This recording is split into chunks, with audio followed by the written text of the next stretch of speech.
Glory to Jesus. Praise the Lord. Thank you, Jesus.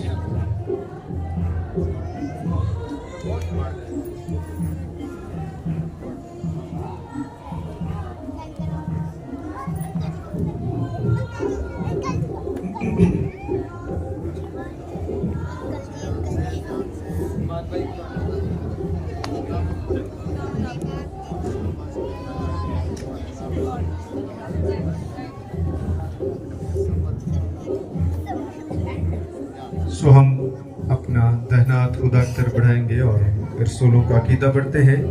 मैं ईमान रखता हूँ खुदा कादिर मुतलक बाप पर, जिसने आसमान और जमीन को पैदा किया, और उसके इकलौते बेटे हमारे खुदा यीशु मसीह पर,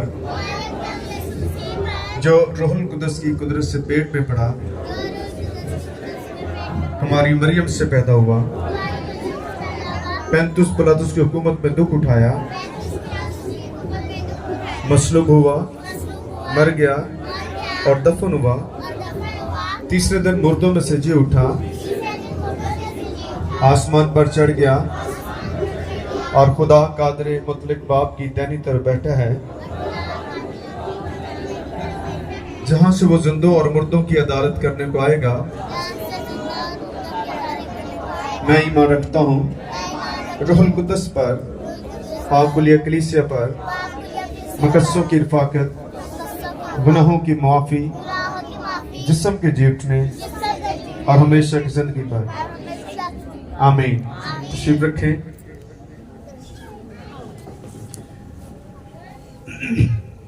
सो कितने लोग अपने साथ खुदा का कलाम जो है वो लेकर आए हैं? हाथ ऊंचा करो जरा। आमीन। खुदा का कलाम जो है ये दो धारी तलवार है और ये आपको प्रोटेक्ट करता है। इससे प्यार करें, सिर्फ साथ ना लाएं, बल्कि जो कुछ इसमें लिखा है उसको पढ़ें भी और फिर उस पर अमल भी करें, तब इसका आपको फायदा होगा। अदरवाइज आप कई साल अपने ना इस पर अमल करके जाया किए और मजीद अब कर देंगे। तो इसलिए हमें इसके मुताबिक चलना भी है, ताकि खुदा का जलाल जो है वो हमारी जिंदगियों से जाहिर हो। सो मेरे अजीजों, आज हम खुदा के कलाम में से पढ़ेंगे मत्ती की इंजील उसका 4 बाब और उसकी पहली आयत से पढ़ेंगे। अगर कोई भी भाई या बहन बेटी पढ़ना चाहते हैं, बुजुर्ग पढ़ना चाहते हैं, तो उनके लिए मौका है कि वो सामने आकर आज के इस कलाम का विर्द पढ़ने में हमारी मदद कर सकते हैं। मुकद्दस मत्ती रसूल की मार्फत लिखी गई यीशु मसीह की इंजील मुकद्दस उसका 4 बाब पहली 11 आयात को हम तलावत करेंगे। करो तैयार हो क्या है, करो कि असी खुदा दा कलाम पढ़ना है। आके ढिले लोग खुदा नूं पसंद नहीं है। अपने आप नूं रूह च मामूर करो ते लोगों दा वेट ना करो और कोई उठ जाए, तुसी पहले उठिया करो। बुजुर्गां लई खुदा दे नाम नूं जलाल देवांगे, ताली बजावांगे।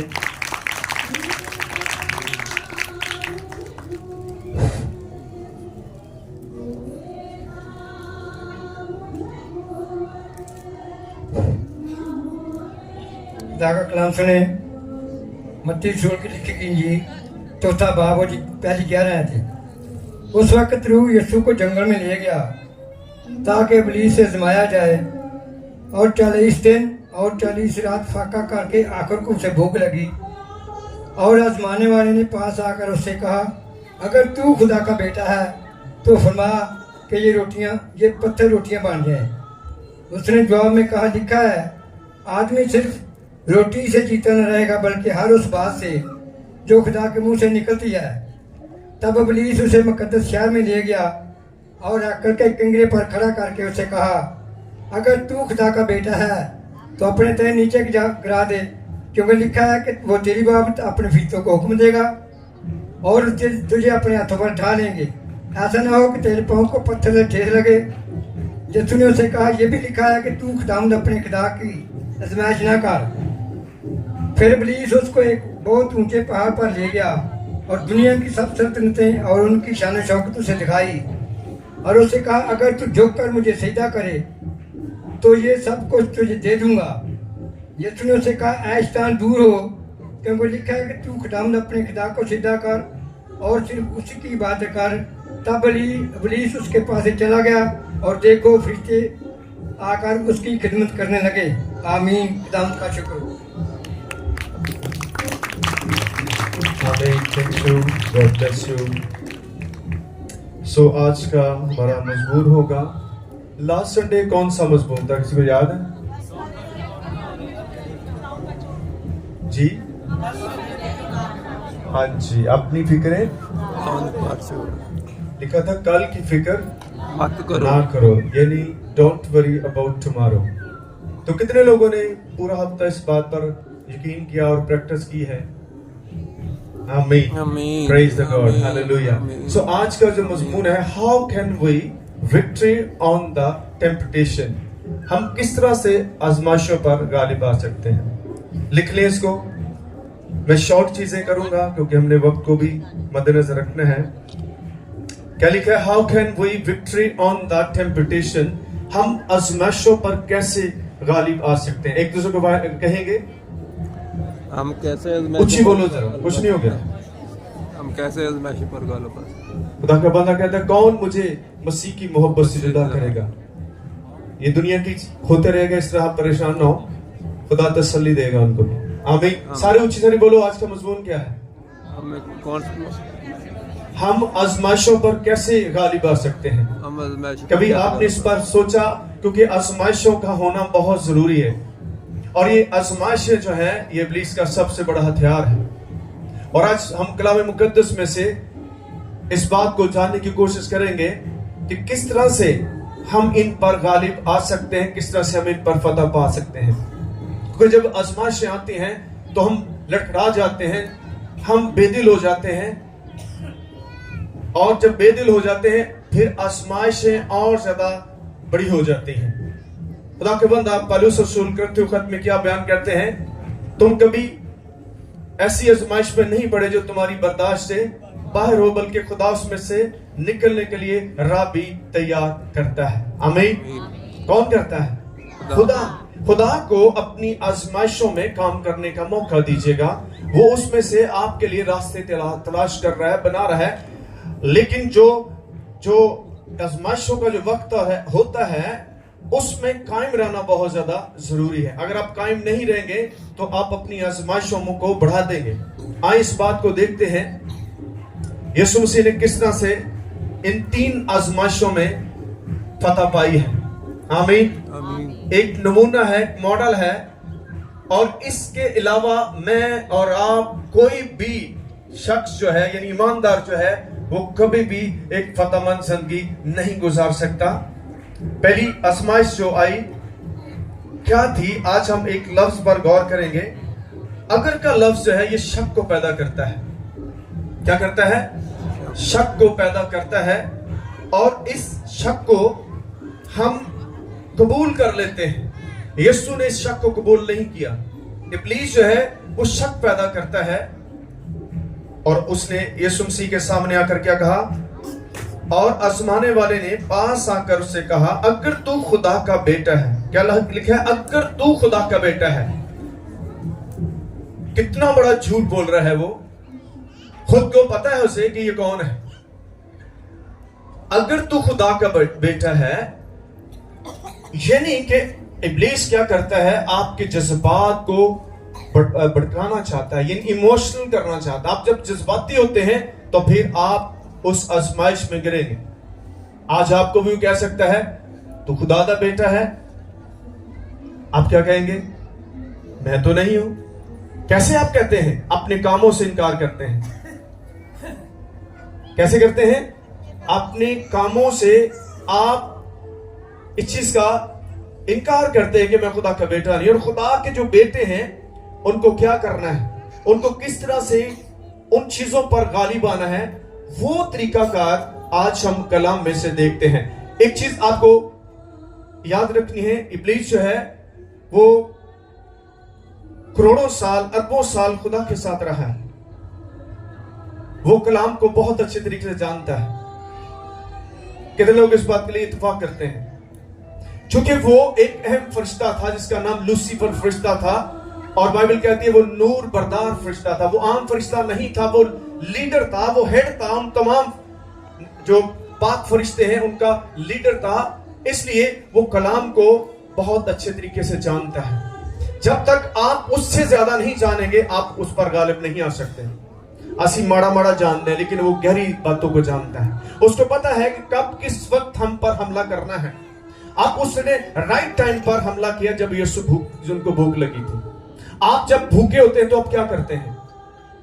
आप बुड़बड़ाना शुरू कर देते हैं कि पता नहीं किदों साड़ी हालात बदलने। ऐसे ही है। मैं तो कई सालों से खुदा के साथ चल रही हूं, लेकिन ये आजमाइशें मुझ पर ही क्यों आती हैं?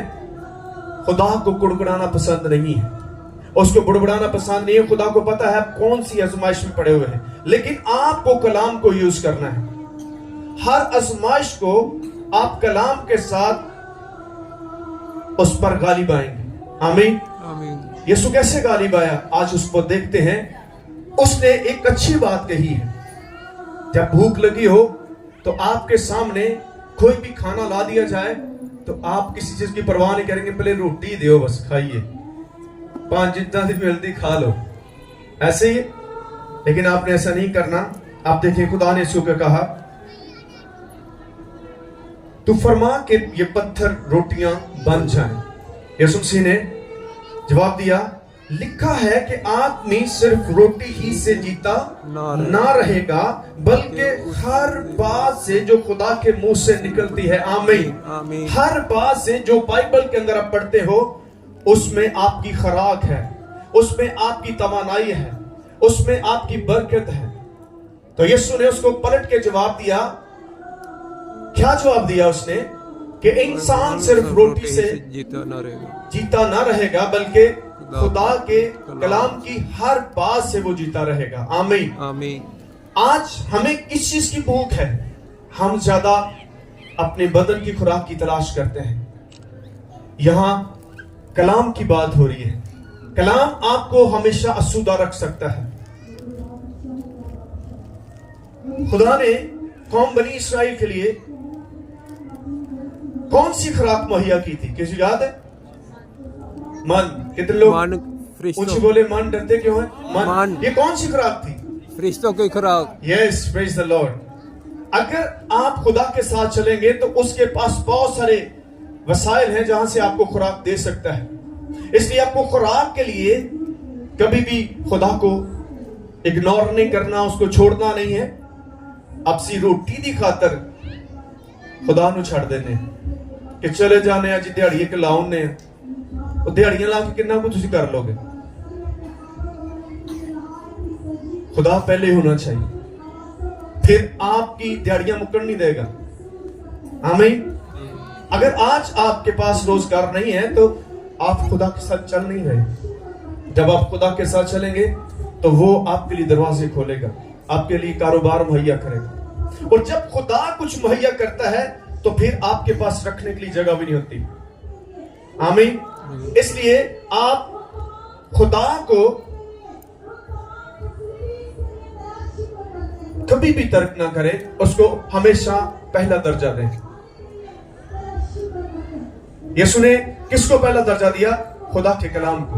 उसने कहा, लिखा है कि इंसान सिर्फ रोटी से नहीं बल्कि खुदा के कलाम से, उसकी हर एक बात से क्या रहेगा?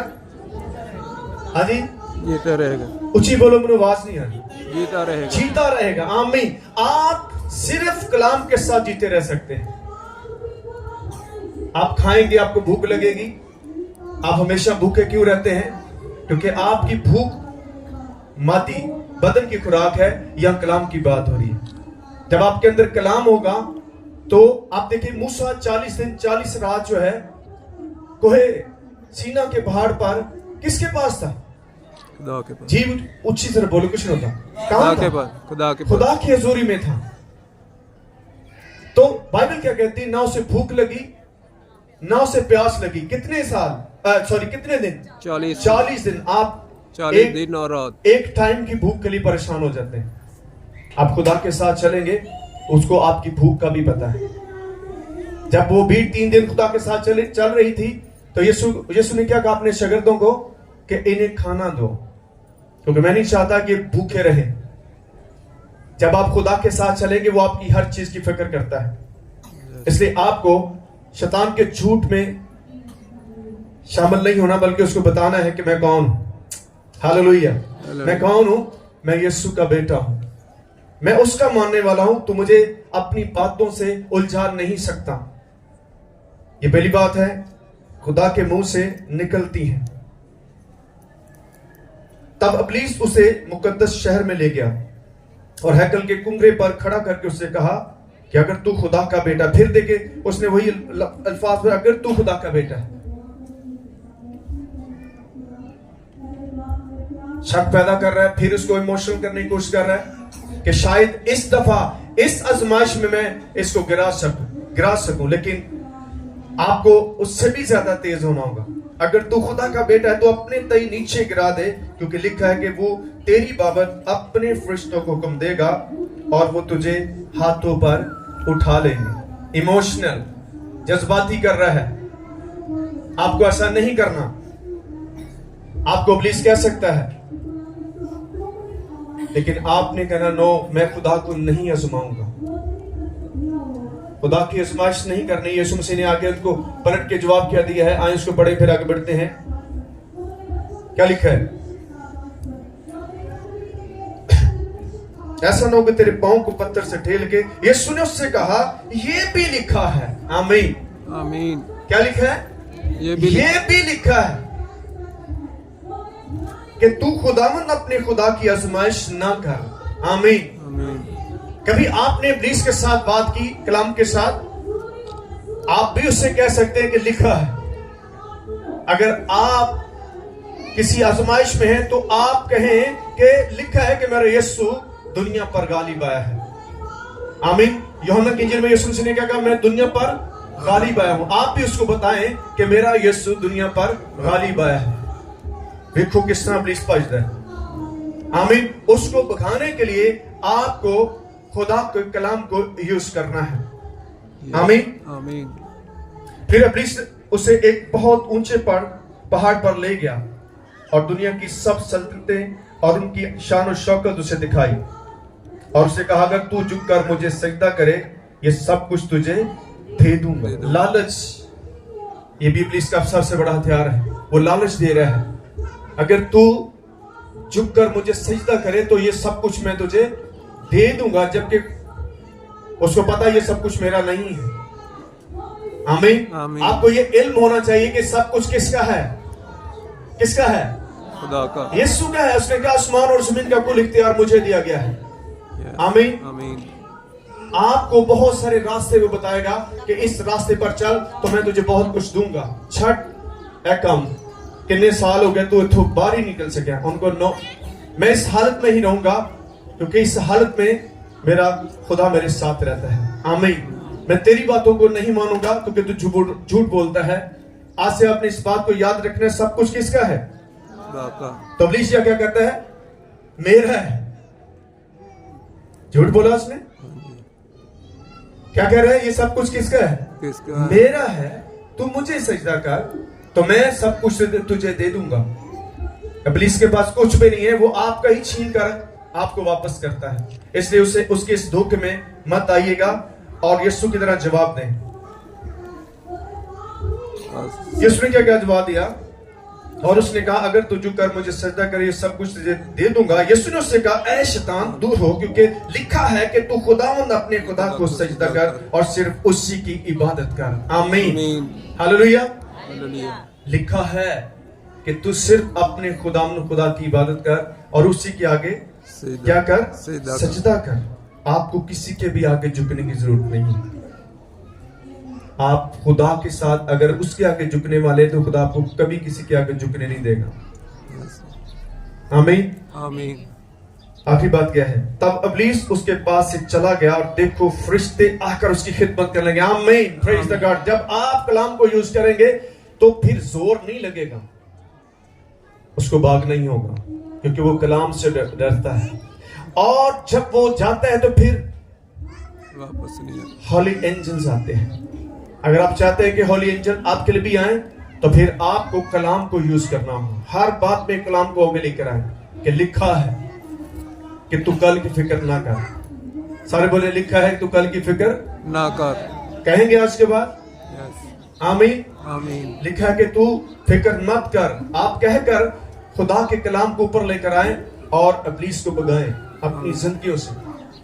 आज से आपने ये प्रैक्टिस करनी है। क्या करना है? How can we victory on the temptation. हम किस तरह से आजमाइशों पर गालिब आएंगे? कैसे आएंगे? खुदा के कलाम के जरिए। खुदा के कलाम के वसीले से। सो खुदा आपको और मुझे इस कलाम से बरकत दे। God bless you.